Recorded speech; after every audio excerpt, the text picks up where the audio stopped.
गे माया क्या पेड़ा ले भी पेड़ा क्यों?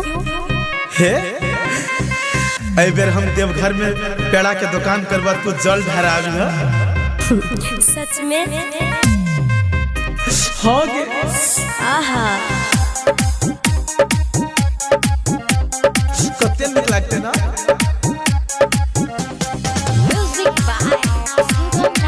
हम तोरा खुएबो तू हमरा खियाबी की? ठीक है। देवघर में करब श्रृंगार के दुकान गे, सावन के सोमारी भेंट करे जान गे। जना जना कहे जियो हमर बात मान गे, गेरुआ रंग के कपड़ा सिवाली है बिहान गे। देवघर जाना